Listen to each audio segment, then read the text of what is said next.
سای ترکیه هم این که تیم داماش و اتفاقاتی که بر تماشاگرش افتاده بود حق داشت که اینو داشته باشه تماشاگرش توی استادیوم. من گفتم درس نگرفتن دیگه دوستان از برگزاری بازی پرسپولیس سپاهان تو ورزشگاه آزادی و مشکلاتی که برای اسکان تماشاگر پیش اومد و اینجوری شد آخرش، یعنی فینال جام حذفی مدیری شد و الان با این شرایط بازی کنسل. دوستان بازم آخرین تلاششون انجام بدن برای تماس تلفنی برای اینکه ما بحثو جمع کنیم دیگه کاملا. حالا تایکان محترمون و رفقامون همه دارن تلاش میکنن که یکی از مسئولین سازمان لیگ بیاد و دوستانی که اونجا بودن توضیح بده. آقای سعید فتاحی گفتن حالشون خوب نیست، یعنی اونجا فشار زیاد اومده بهشون و فشارشون بالا پایین شده بالاخره و پاسخگو نبودن. سخته یعنی اونایی که برگزار کننده هستن تحت فشار خیلی قرار گرفتن، دارن کارا جمع جور میکنن که یه اتفاقات دیگه نیفته و اونجوری که آقای ترکی گفت فکر کنم حالا رأی میخوان بگیرن کمیته انضباطی فدراسیون فوتبال بازی فردا برگزار کنن یا بذارن به یه روزهای دیگه. حتما باید جام حذفی برگزار بشه. حالا دیگه شرایط خوبی نیستش ولی ان شاءالله که داماشیام واقعا طرفداراشون، من هم اینجا عذرخواهی میکنم ازشون چون واقعا این همه راه هزاران کیلومتر راه اومدن اونجا نتونستن بیان تو استادیوم و هواداران پرسپولیس که دستشون بازم درد نکنه تو استادیوم پر کردن و اومدن که یه دل و یه صدا تیم پرسپولیس رو تشویق کنن و یه جام حذفی دیگری بگیرن. حیفه، یعنی واقعا ان شاءالله که اتفاقات دیگه نیفته، درسی بشه برای فوتبال ما که دیگه حیفه. این همه تلاششون هم دوستان داشتن میکردن که بازی رو هر جوری است برگزار بکنن، حتی تا لحظه آخر هم انگار چیزی که گفتن این رضایت باشگاه داماشو بگیرن که آقا حالا با توجه به این شرایطی که اینجوری شده دیگه پیش اومده و از این صحبت ها شما بیا اجازه بده که بازی برگزار بشه. ولی در نهایت انگار رضایت ندادن به برگزاری مسابقه و چون حقم باهاشون بود طبق قانون هم چیزی نمیشد گفت دیگه، یعنی گفتن که بازی برگزار نشه. الان بحثی که هست اینه که باید با تأخیر زمان بعدی مسابقه اعلام بشه، زمان بعدی فینال جام حذفی اعلام بشه تا پرونده روابط باشگاهی ما بسته بشه. الان مشکل چیه؟ مشکل اینه که تیم ملی ما بازی داره. الان بازیکنایی که از پرسپولیس به اردوی تیم ملی باید اضافه بشن آقای پیوس قرار بود فردا یعنی دوشنبه صبح خودشون رو به کادر فنی تیم ملی آقای ویلموتس معرفی بکنن. امروز اولین جلسه تمرین تیم ملی فوتبال کشورمون برگزار شد. آقای ویلموتس دستیاراشون وحید هاشمیان و بقیه رفتن سر تمرین، بازیکنان اومدن خودشون معرفی کردن به کادر فنی تیم ملی و قرار بود که پرسپولیسیان هم دوشنبه اضافه بشن تا پنجشنبه ما ساعت 19:45 اولین مسابقه خودمون رو در واقع با کادر فنی جدید برگزار بکنیم، یه رونمایی باشه از کادر فنی. پنجشنبه همین هفته و با توجه به اینکه فینال جام حذفی اون الان مشخص نیست تایمش، اینم یه مشکلیه که برای تیم ملی پیش میاد. بازیکن ملی پوش پرسپولیس باید به اردو اضافه میشدن و فعلا نمیتونن اضافه بشن. حالا آرزو موفقیت می‌کنیم برای تیم ملی با پنجشنبه که قطعاً اتفاقی که قطعاً میتونم خدمتتون بگم و خدمتتون هستیم پنجشنبه است 19:45 بازی تیم ملی فوتبال کشورمون با سوریه، بعدش هم ما یه بازی دوستانه با کره جنوبی خواهیم داشت در کره. ولی خب فینال جام حذفی چه جوری تکلیفش نمیدونم. اما تا ارتباطمون هم برقرار بشه راجع به تیم ملی هم با آقای پیوس صحبت بکنم و اتفاقاتی که افتاد و کادر فنی جدیدی که الان اومده و کارشو داره با تیم ملیمون شروع کنه. ایشون به نظر من یه مربی هستش که هم تو فوتبال که بازی می‌کرد لازم فنی دستت بالایی قرار گرفته، گلای خیلی خوبی زده و فکر کنم از تفکرش این باشه که تیم هجومی بچینه و سیستم و ساختار دفاعیش و استراتژیشو 100% فکر کنم هجومی‌تر از آقای کروش بچینه، چون از تفکرش خیلی فرق می‌کنه و مربی هستش که به نظر من باید خیلی صبور هستش و خود ما به نظر من نمیتونیم نظر بدیم در رابطه با این مربی، با صبر کنیم تا بتونیم ببینیم حرکتاش، کارهای تاکتیکیش و کارهایی که میتونه برای تیم ملی ما انجام بده چجوری هستش. خب ساختار دفاعی ما رو آقای کروش به نظر من خوب کار کرده ولی تو فاز حمله ما اصلا خوب نبودیم. فکر کنم الان ساختار دفاعی خیلی خوبی داریم، بچه‌ها خیلی خوب میدونن و اگه ساختار فاز حمله اونم بتونه درست کنه و بتونه شرایط خیلی خوبی داشته باشه، چون واقعا تیم ایران تکنیکی هستن و خیلی خوب به جلو خیلی خوب کار میکنن. هم در کنارها بازیکن داریم که یک دماغو خیلی خوب رد میشن و خیلی هم خوب برمیگردن و خیلی هم خوب جمع میشن. فقط تو فاز حملهمون مشکل داشتیم که آقای کروش که خیلی شرایط خوبی نداشتیم ولی در حال حاضر فکر کنم مربی بتونه تفکر خیلی خوبی داشته باشه و آینده خیلی خوبی به اشاره بریم برای تیم ملی ما و از الان زوده که بگیم که آیا این مربی خوب هست یا بد است. مثلا درسته بازی که فکر میکنم که نه، بازی رسما کنسل هست و برگزار نمیشه، لغو شده بازی امروز و باید ببینیم که زمان جدیدشو که اعلام میکنن. میگم این مشکلات هم خدا آره یعنی برای تیم ملیمون هم برای برگزاری بازی دوستانه‌اش، برای اردوش، نظمی که قرار بود اتفاق بیفته همینجوری اینا پشت سر همه دیگه، یعنی برای برنامه‌ریزی کرده بودن دیگه. سختش چجوری میخوان کی بندازن اینا دیگه برمیگرده. فکر کنم یه تصمیمی فردا یا پس فردا باید بگیرن سریعتر که این بازی انجام بشه، چون بازی تیم ملیمون هم پنجشنبه بازی داره که چند تا بازیکن تیم ملی ما بازیکن فیکس تیم ملی هستن تو پرسپولیس. بازیکن پرسپولیس بله مثلا شرایط سخت. حالا تماشاگرام باید ببینیم شرایطشون چجوری میشه برای بازی اگه زمان جدیدش اعلام بشه. کسایی که امروز اومده بودن توی استادیوم و خب خیلیشون بلیط داشتن و اینا، و ببینیم که چه اتفاقی براشون میفته. ولی خب اتفاق عجیبی بود که امشب افتاد توی جام حذفی ما. الان آقای بهاروند رئیس سازمان لیگو بچه‌ها دارن میگیرن پشت سر هم. آره آقای طالقانی ریاست هیئت فوتبال خوزستان رو دارن میگیرن. آقای سعید فتاحی رو دارن میگیرن که کسی هستن که مسئول برگزاری مسابقه بودن و مسئولیت داشتن. گفتم آقای علوی رئیس مسئول محترم روابط عمومی فدراسیون فوتبال هم چیزی که فهمیدن رو من خدمتتون عرض کردم. ولی خب حالا اینکه بیان پشت خط و صحبت بکنن ببینیم اوضاع چه قرار بوده. گفتن که آقای تاج نیستن که خودشون بیان صحبت بکنن، ولی خب کسی هم نیومد. بریم پخش، بریم خدمت عزیزانمون تو پخش شبکه 3 باشیم تا ببینیم ارتباطمون برقرار میشه. خب ارادت دارم، خسته نباشید. میدونم که الان دوست ندارید تو این لحظه من رو ببینید و صحبت بکنم راجع به اتفاقات و 2 ساعتی که دوست دارید فوتبال نگاه کنید، ولی ببخشید دیگه برای اونایی که سریال بین هستن حرفه‌ای، چون بعضی دنبال میکنن نمونهش نمونه بارزش آقای پیوس که برادرجان رو دنبال میکرد، سریال شبکه 2 هم میدید شما، و کسایی که حالا خبر می‌خواستن ببینن عصر جدید. الان بگم سایت‌های مختلف و اینا زدن بازی لغو شد، ولی دارن تلاش میکنن که بازی رو برگزار بکنن. یعنی الانم دوستای ما داشتن صحبت میکردم با سازمان لیگ، بچهای سازمان لیگ، من الان یه نفر میبینم وسط داره میدونه، اسم میکنم سعید فتاحیه. الان از دور میتونم تشخیص بدم که سعید فتاحیه که میخوان انگار بازی رو برگزار بکنن، چیزی که به نظر میاد و تماشاگران دارن برمیگردن. درسته آقای فیروز؟ تماشاگران برمیگردن، دارن نیروی انتظامی دارن زحمت میکشن که میگن که مردم دارن میکنن بیرون. الان دیگه راحت میشه 50-50 کرد. درسته 60-40 من تو میشه دانشیا بیان دیگه حتما میان تو دیگه حتما صد. خب بعد لحاظ فنی چی به نظر شما بازیکن مربی اصلا دیگه این بازی نمیشه دیگه، شرایطش خیلی فرق میکنه دیگه، از اون شور و اشتیاق افتادن، ولی بازم میان تا این باید بازی کنن دیگه. دو تا قول معروف چرا شما از اون اول میگفتید که بازی میکنن؟ گفتم از اول گفتم الان میگید بازی میکنن. الان میگم ان شاءالله که بازی انجام میشه. شما دیرترین موقعی که بازی کردید خودتون کی بوده؟ دیگه همین تو مارمزون بازی نه کنید. اگه الان مثلا نیم ساعت دیگه شروع بشه میره تا 1 و 2 مثلا بره وقت اضافه میشه مثلا 3 صبح. علاوه بدنی برای بچه‌ها خیلی هم علاوه که تغذیه خوردن، زور خوردن و بعد از اون بازی کنن شرایطش خیلی فقط اختلافش خیلی زیاد بشه اثر منفی تو بدن بچه‌ها میذاره. مثلا شرایط خیلی خوبی نمیشه چون خیلی وقت افتاد الان براشون و میبینید که تغذیه‌شون کی بوده، کی به قوم اسونه خوردن و کی اومدن شرایط بازی انجام بشه. و این گرم کردنه چی؟ یه بار میان تو گرم دو بار اصلا لازم فنی و لازم علمی اصلا درست نیستش دو بار گرم کردن.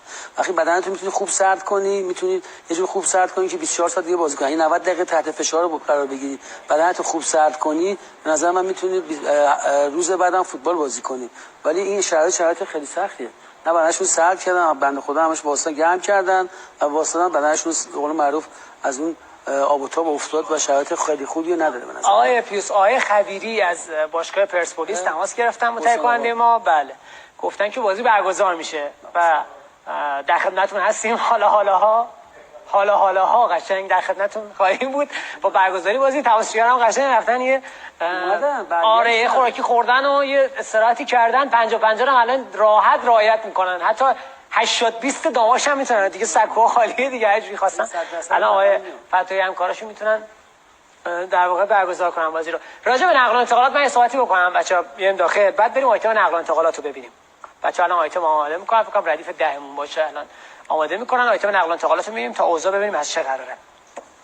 یه نکته رو من عرض کردم اتفاقا راجع به نقل و انتقالات برنامه قبلی اون این که بازیکنایی که میخوان جدا بشن اعلام میکنن به باشگاه، که الان دیگه دیدید که جدیدن پست اینستاگرامی میذارن که آقا مثلا ما داریم جدا میشیم، اعلام میکنن باشگاه بتونه به جاشون بازیکن بگیره. کلا رفتارهای حرفه‌ای بازیکن، مربی و مدیر توی فصل نقل و انتقالات و همه جای دنیا اتفاق میفته. تو فوتبال خودمون بعضی وقتا این وسط خیلی مشکلات وجود داره دیگه، یعنی از مدیر، مربی و بازیکن تو جذب بازیکن، اتفاقاتی که این بین میفته سر قیمت بازیکن، اتفاقات مختلف، و یکیش رونمایی از بازیکن و مربی، یعنی یه بازیکنی که خریداری میشه یا یه مربی که قرارداد میبنده چجوری رونمایی میشه توسط باشگاه. حالا بحث زیاد راجع به نقل و انتقالات که سعی می‌کنیم توی فوتبال برتر حتما بهش بپردازیم. الان به نظرم بریم این آیتم ببینیم، میتونه گوشزد بکنه به مدیرای باشگاه‌ها، به کسایی که مسئول نقل و انتقال هستن که آقا اینا یه ذره ترتمیز و با حال و خوش قیافه انجام بدید. در واقع روندی که باید اتفاق بیفته شما خوشگلشو برگزار کنید. آماده است آیتممون؟ نقل و انتقالات میتونیم ببینیم. بفرمایید.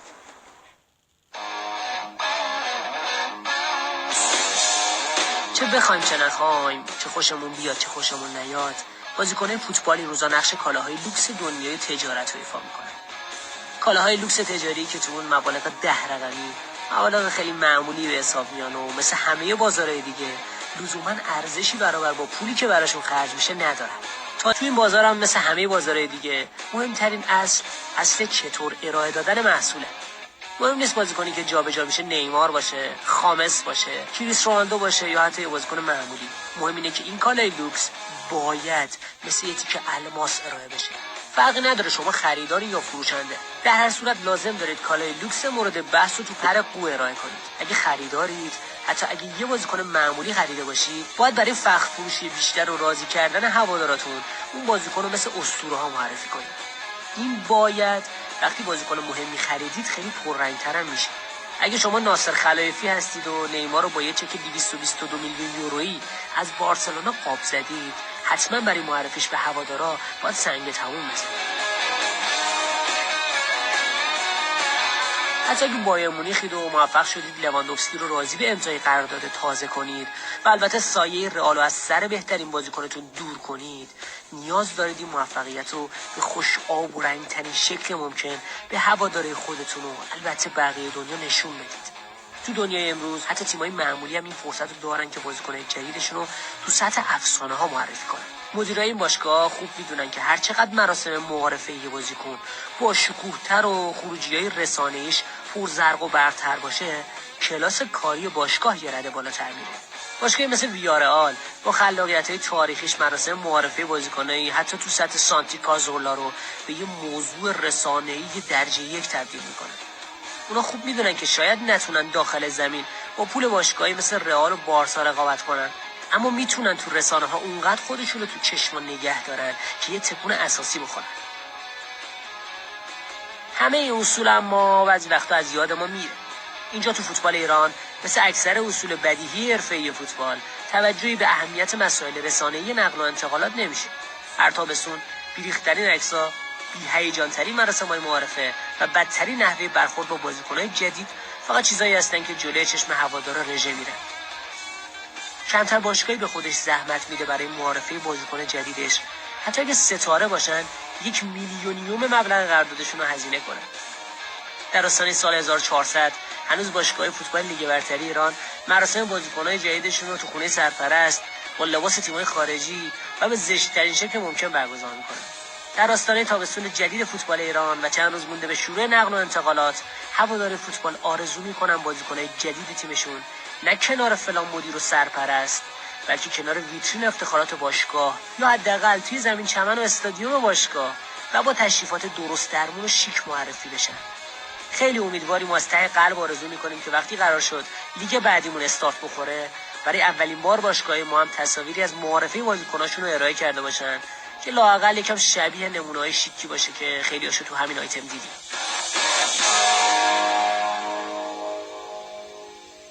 بله، بحث راجع به نقل و انتقالات زیاده و البته باشگاه داماش که اتفاقات امشب به خاطر نیومدن تماشاگراشون بود به زمین مسابقه، ولی خب بازی برگزار میشه انگار.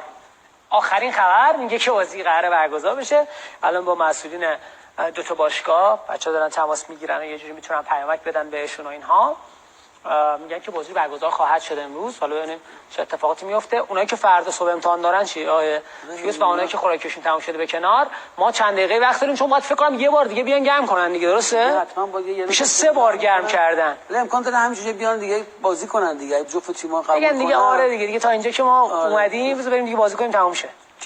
بگم که بچه‌ها تیم ملی هم باید فردا خودشون رو معرفی کنن، حتی پرواز عقب میافتن، شرایطش خیلی فرق میکنه. نمیدونم دیگه خیلی مسائل پیش میاد، ولی ان شاءالله که هم از اول گفتم بازی انجام میشه. آقای میزاقی دیدی گفتم انجام میشه. همون رو گفتید ما الان اینجوری بیچاره شدیم دیگه. بازی اگه الان ساعت 11:15 هم خیلی خوشبینانه که بعید میدونم مثلا میره 11:30 اینا شروع بشه، بازی تا 1:30 اینجوری طول میکشه، بره 120 دقیقه پنالتی دو خورده. شما اصلا پیش اومده بود براتون تو دوران فوتبال اینطوری اتفاق اولین بار من دیدم. شما چند سال فوتبال بازی کردین؟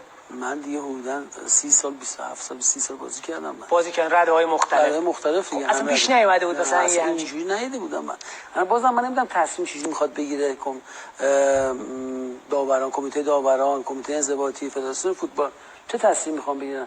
اگه مثلا انجام بشه که برگزار بشه که دیگه عالی، اگه نشه شاید فرق. ولی به نظر من اینجوری داریم ما تصویر رو میبینیم، هموطنان از این میبینن بازی داره برگزار میشه. حالا کی برگزار شه خدا میدونه، چون یه سری هم تو تلویزیون واقعا دیگه از ما خسته شدن، ما رو دارن میبینن. به نظر من بنده خدا این تصویر ما دارن نگاه میکنن، یه میگن بس آقای پیرسونا بس دیگه حرف زدن برای ما. من اینم بگم خدمت بیننده‌هامون که مسئولین عزیز فدراسیون فوتبال و سازمان لیگ هیچ کدوم پاسخگو نبودن. هر چقدر باشون تماس گرفتیم با همشون هیچ کدوم جواب نمیدن و این خود بچهای ما تو صدا و سیما هستن که پیگیرن، از این بپرس از اون بپرس ببینید تکلیف چی میشه، ما خدمتتون عرض کنیم. یعنی تماما خود بچه‌ها به عنوان منبع خبر دارن الان انجام وظیفه میکنن، اونجا هستن میپرسن، دونه دونه به هم دیگه خبر میدن بچهای سازمان و بچهای برنامه فوتبال برتر رفقامون تو اهواز تا ببینیم اوضاع چه قراره. خود مسئولین سازمان لیگ و بقیه پاسخگو نیستن. آقای فتایی هم حالا صحبتایی که همونجا کرده با دوستای ما با تهیه کننده محترم مرکز اهواز، مرکز خوزستان، گفته که ما داریم تلاش میکنیم بازی رو امشب برگزار خواهیم کرد.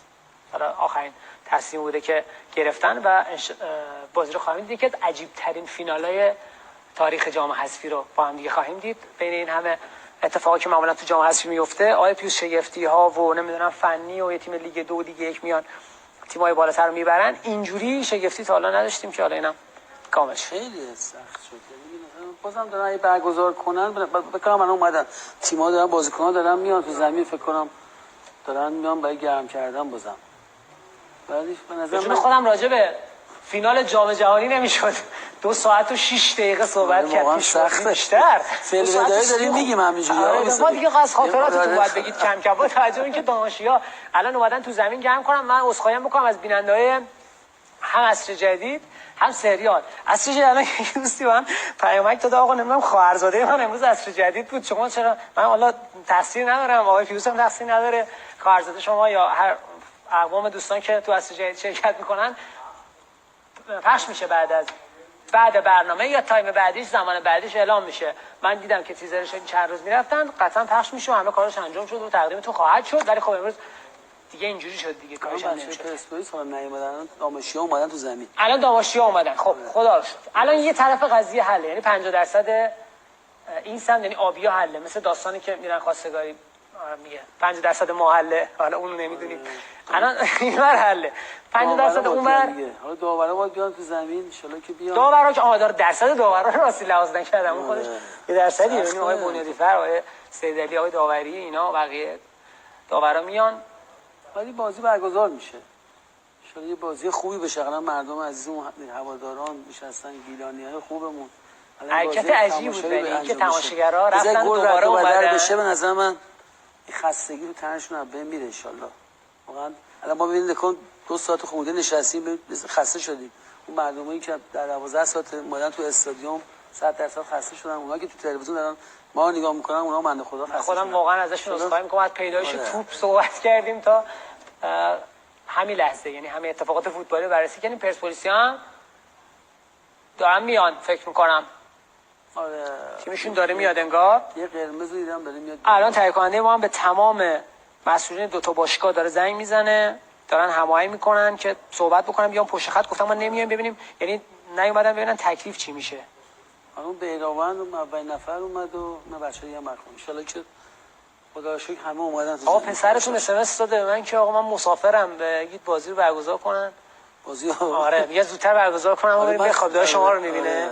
آره نه دیگه ما هستیم در خدمتتون ان شاءالله. بله پسر آقای پیوس مسیج دادن که یعنی پیام دادن که زودتر برگزار اومدن. پرسپولیس هم به اومدن و یه بار دیگه باید جمع کردن انجام بشه. دیگه دارن تاکید اون داماشو داره گروهی انجام میشه. نرمشاشون کشیشون انجام میدن. این برام حالا اصلا ترکیب و بحث فنی و اینا فکر کنم آقای پیوس کاملا زیر سوال میاد. یعنی فوتبال نمیشه دیگه. شبیه این تایمایی که میگیرن میرن مثلا سالن جمع مسئولی میگیرن ساعت 12 تا 2 ما خودمون مثلا میرفتیم. من آفساید هم نداشته باشه بازیکن گل رد بده بشه من یه هیجانی تو فوتبال میشه. واقعا چه تقصیری داره اون بازیکنی که اینجوری شرایط بدنیش الان بیاد یه اشتباه هم بکنه مثلا یه توپ بیاد بره تو گل بعد اصلا مسئولیت امکان داره پیش بیاد برای بازیکن‌ها. ببین دو بار گرم کنن سرد کنن بیان تو رختکن برن واسطن. ما همیشه میگفتن ورزشکار حرفه‌ای باید 10 شب بخوابه باید 10 بیدار شه که 11 بازی کنه. الان دیگه درسته آقای پیوسی خیلی حرفه‌ای ورزشکار خیلی حرفه‌ای. خودم 10 و نیم شب 11 میخوابیدم. آقای انوری ولی الان دیگه آقای انوری خوب هستین؟ آقای انوری از مسئول فدراسیون فوتبال هستن الان توی زمینه مسابقه. درسته آقای انوری؟ خوب هستید شما؟ من میثاقی هستم. الان شما روی خط ارتباطی هستید آقای انوری. صدای شما رو دارن مستقیما بیننده‌های شبکه 3 میشنون. ما تصویر شما رو کنار زمین بچه‌ها اگه بسته بدن آقای انوری رو میتونیم ببینیم. حتی کنار زمین بودن. آقای انوری به ما میگه چه خبره اوضاع؟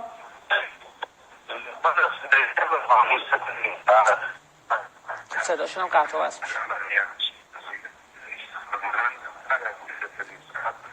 آقای انوری قطع و وصل میشه صداتون. اگه یه مقدار جاتون رو بتونید عوض بکنید و ممنون میشم. آقای انوری خب یه مقداری اگه بتونید جاتون رو عوض بکنید. ما با آقای انوری از مسئول فدراسیون فوتبال و سازماندهی که الان کنار زمین هستن میخوایم ارتباط برقرار بکنیم. یعنی تلاشمو دارم میکنم ولی خب انگار خیلی خوب آنتن نمیده اونجا. ما با هر کی که تماس بگیریم خیلی خوب آنتن نمیده.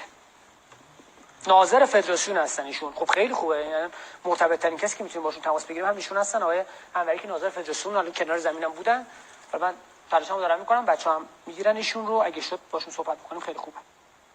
بکنم دارن یه بودن 10 دقیقه تا یه رو گرم کنن که داره ما نگاه میکنیم تاثیر رو بازم بدنشون دارن گرم میکنن آماده بازی بشن و شرایط برای بازی ایجاد بشه ان شاء الله. بسیار عالی. حالا ما با هم صحبت می‌کنیم تا مسابقه شروع بشه. راجع به تیم‌های لیگ برتر صحبت کردیم. من راضی بودم ازتون آقا بچه‌ها. من می‌خواستم شماره‌ها رو پیدا کنم اینجا چند تاشو بعد از شما راجع به صدر جدول پرسیدم تا استقلال خوزستان رفتید. خیلی خوب بود. فعل تا صبح اصلا سرم آوردم بالا دیدم رو استقلال خوزستان گفتم الان میره پایین میره رو لیگ 1 و 2. ولی نه واقعا راجع به استقلال من نظرم صحبت کنم. سپاهان و استقلال حالا شرایطی داره که میخواد با مربی جدید کار خودش شروع بکنه. هنوز معرفی نشده مربی جدید. آقای فتحی الان دارن برنامه ما رو میبینن یا دوستانم تو باشگاه استقلال جدیدترین خبرا رو میتونید به ما بگید. ما الان به بیننده‌های محترم هواداری عزیز استقلال بگیم با توجه به اینکه نگران هستن کادر فنیشون معرفی بشه بازیکنایی که میخوان بگیرن و این به هر حال این پست ها رو میبینن این اظهار نظرها رو میبینن یه ذره نگران میشن. ببین آقای مصطفی فوتبال ما این میخواد رو به جلو باشه. تیمایی که قوی هستن حالا ما تیمای دیگه که در همیشه دوست دارن در وسط جدول پایین باشن زیاد با اونا صحبتی ندارم ولی تیمایی که میخوان قوی باشن و تیم ملی خوبی با داشته باشیم تیمای در سطح بالا مثلا من میگم استقلال پرسپولیس دارم میگم تیمای دیگه نمیگم اگه اینا خوب باشن اگه خوب مهره بگیرن خوب کار کنن و خوب برنامه‌ریزی خوبی داشته باشن مدیرای محترمشون بتونن بازیکن‌های خوبی بگیرن که بتونن در سطح بالای قرار بگیرن به تیم ملی ما کمک کردن. ما دوره زمان قدیم خودمون وقتی استقلال پرسپولیس تیمش خوب بود تیم ملیمون هم خوب بود. مثلا اومدن مربی بزرگی به استقلال میتونه کمک کنه شرایط دوباره برای استقلالی‌ها یه مدعی اول قهرمانی این خیلی خوبه اصلا باید مدعی اصلی قهرمانی بودن. خیلی دیگه جذاب‌تر میشه. سپاهان تیم یکی از ته جدول دو سال قبلش فصل قبل اون خیلی مشکل داشت دیگه اومد خودش رو رسونه بالای جدول و این فصل چقدر داغ کرد صدر جدول به همراه استقلال پدیده. به نظرم اتفاق خوبه اگه برای استقلال هم بیفته خیلی خوبه خیلی کمک میکنه. هر چی مثل تیم استقلال سپاهان ذوباهن پدیده خود پرسپولیس ببینید چند سال پیش ردای پایین جدول بود وقتی آقای برانکو اومد تیم تقریبا کرد و خیلی خوب شد. هر چی مربیای خوب بیاریم ببینید آقای موسی من اعتقاد دارم به مربی به بازیکنان خارجی نریم مربی بازیکنان خارجی بیاریم که با من لابی بشه ما رو حالا بگم یه کاری انجام بدن که درآمد خیلی زیادی پیدا کنه بازیکن و دور و بریاش هم بخورن یه بازیکن بیارن که یه رو دقیقه بیشتر بازی نکنه یه بازیکنی که بازیکن تیم ایرانی ما خیلی ضعیف‌تر است یه بازیکن باید بیارن که در سطح خیلی بالاتر است یه سرگردان بازیکن ایرانی بود بالاتر باشه اون بازیکن خوبیه که استقلال چند تا بازیکن خیلی خوب بود واقعا عالی بود همین امسالش هم بازیکن قدیمیشون تیام بود فکر کنم من اشتباه نکنم بازیکن عالی بازیکن عالی بود یا پرسپولیس بازیکنی بیاری که در بازیکن خودمون باید یه سرگردان بالاتر باشه هم از لحاظ فنی هم از لحاظ کارایی هم از لحاظ کار ترکیبی کارهای چیزی میاد از لحاظ استراتژی خیلی خوبی داشته که به تیم کمک کنه نه که بیان یه پول بهش بدن استقلال فصل بعد بتونه یه تیم خیلی خوب مدعی این فصل البته بود میگم اشتباهات داوری و اینا رو حالا بررسی کردیم برای همه تیم‌ها سپاهان استقلال تراکتورسازی تبریز و پدیده و پرسپولیس پنج تیم خوب این فصل رقابتی لیگ برتر که تنویر مسابقات رو داغ کردن. آقای مازیار ناظمی سخنگوی وزارت ورزش جوانان گفتن آقای فتحی رئیس کمیته مسابقات و بهاروند رئیس سازمان لیگ تماس گرفته شده که فینال برگزار بشه خودشون فرستادن مطلب رو بازی پرسپولیس داماش برگزار بشه حتما با مدیر عامل محترم داماش هم تماس گرفته شده تا تیم و بازیکنان در میدان حاضر بشن. شرایط پیش اومده توی مسابقه تو اولین فرصت بررسی و فدراسیون فوتبال با افراد خاطی به شدت برخورد انضباطی خواهد کرد و در صورت نیاز تغییرات لازم در مسئولیت‌ها صورت خواهد گرفت. من عین عبارت رو خوندم که بعداً داستانی چیزی پیش نیاد. ان شاء الله با عبارتی بود که آقای مازیار ناظمی گفتم و میگم برنامه‌مون احتمالاً امشب تا 1:30 شب طول خواهد کشید. دوستانی که اون موقع بیدار میشن اون زمان نمازگزاران روزه‌دارانی که تو ماه رمضان هم هستیم بیدار میشن برای مناجات بدونن که اون برنامه فوتبال برتر رو تقدیم حضورتون می‌کنیم و دلیلش هم این که اینجوری طولانی شده اینه که بازی بعد ساعت 9 شب برگزار میشه و الان اگه وقت اضافه هم کشیده بود دیگه آخراش بود. ولی ما الان خودمون تو وقت اضافه ایم درسته آقای پیوس فشار هم افتاده و خسته ولی بازی آماده ایم. این قیافه این شکلی استادیوم رو تا الان ندیده بودیم. یعنی الان این که من میبینم به نظرم بازی برگزار خواهد شد و میریم به استقبال یکی از طولانی ترین رقابت‌های فوتبالی کشورمون و دیرترین فینال جام حذفی تاریخ رو خواهیم دید با هم دیگه. من امیدوارم که بازی چی بگم بازی جذاب و هیجان انگیزی بشه. هیجان انگیز که میتونه بشه ولی بازیکنان واقعا بی تقصیر ترین ها بازیکن‌ها هستن که 3 بار اومدن گرم کردن و الان لحاظ کیفیت بعید می‌دونم که بتونن همون کارایی همیشگی خودشون داشته باشن. مصدوم نشن و گل رد و بدل بشه. اون تماشاگرها هواداری که نشستن و تلویزیون نگاه میکنن بازی ان شاءالله یه بازی زیبایی باشه ان شاءالله با امید خدا. امیدوارم آخرش تماشاگرها سعید و سالم ان شاءالله از استادیوم بیان بیرون بازیکن‌ها مصدوم نشن و بتونیم یه فینال ببینیم از این لحظه با اعلام ساعت 22:18. رفقامون تو اهواز هر موقع آماده باشن ما میتونیم بریم به خوزستان شهر اهواز چون دیگه خیلی من خدمتتون مطالب مختلف عرض کردم. بریم از زبان گزارشگر عزیزمون در اهواز اتفاقات رو بشنویم به این امید که بازی برگزار بشود آخرش و بتونیم یه فوتبال خوب ببینیم. الان میتونیم بریم اهواز. آماده نشدن هنوز. هنوز آماده نشدن. نکتهش اینه که الان دقیقاً تو تایم فینال لیگ قهرمانانیم ما. یعنی امیدوارم که حالا این زمان داره برگزار میشه کیفیتش حالا نه فینال این دفعه ولی کلا اندازه فینال لیگ قهرمانان بشه 23:15 حالا بشه 23:15 تا 23:30 رقابت فینال لیگ قهرمانان و فینال اروپایی برگزار میشه. امیدوارم بازی همین مدلی بشه. ترکیب دو تا تیم هم که راجع به صحبت کردیم پرسپولیس با علی بهرامبند شجاع خلیزاده امروز نیست جاش ربیخا بازی میکنه. سید جلال محمد نادری مهدی شیری کمال کامیابی و احمد نوراللهی مهدی ترابی سیاهک نعمتی و دو مهاجم بودیمیر و علی علیپور خواهم بود. اونورم که شما گفتین یا پیوس 4-5 تا از بازیکن‌های داماشو گفتن که سابقه بازی لیگ برتری دارن. بله میگم بهترینش هم محمد مختاری که واقعا بازیکن خیلی خوب و عالی هستش. شرایط خیلی خوبی دارن. اینجوری که می‌بینم اصلا تیم‌ها دارن با یه شور و اشتیاق خیلی خوبی تو زمین دارن حرکت میکنن و آماده بازی میشن. ان شاءالله بازی خوب و فنی ببینیم که خیلی سخته فکر کنم فنی دقیقاً. ولی خب شرایطی ببینن که اون تماشاگری که برگشتن از استادیوم بازی نگاه میکنن قرار لذت ببرن خستگی تنشون بره و آخرش هم حالا یه جشن خیلی خوبی بگیرن که قربون ان شاءالله خستگی تن همه مسئولینی که واقعا هر طرف دانشجویان قهرمان شدن حق دارن کنار تماشاگرشون خوشحالی بکنن و پرسپولیسی هم همینطور به نظرم و با پیگیریایی که بالاخره وزارت ورزش انگار انجام داده آقای پیوس چون که آقای ناظمی برام فرستادن و دوستان بالاخره بازی داره برگزار میشه. ساعت 1-2 شب ولی تمام میشه. خدایی انصافا خیلی دیره. قبول دارین 2 شب؟ یه زمان جام جهانی 1978 بود فکر کنم اگر من آرژانتین بود. تو آرژانتین آره 4 صبح 3 صبح برگزار میشد. همیشه بازی مثلا کوپا آمریکا و اینا رو بلند میشدیم 2 صبح میدیدیم. مثلا کلمبیا و برزیل و اینا ساعت 3-4. آره الان تو تایم کوپا آمریکا یه ماه دیگه هم همین 20 روز دیگه فکر کنم کوپا هم شروع میشه. الان دارن عادت میکنن که بازی‌ها رو این ساعت برگزار. بعد داورا الان خوابشون میاد خیلی‌ها. داور پشت دروازه به خصوص حالا. آره سیدعلی عقبه. سخته دیگه. بازی سختیه. ان شاءالله به خوبی و خوشی تمام بشه ان شاءالله با امید خدا. بچا نمیخواد بریم اهواز؟ بریم به نظر فکر کنم رفته همکار ما احتمالاً رفته. من خدا دیده که خبری نیست گفتم منم برم دیگه. آقای آزادی و همکارمون حالا بقیه دوستان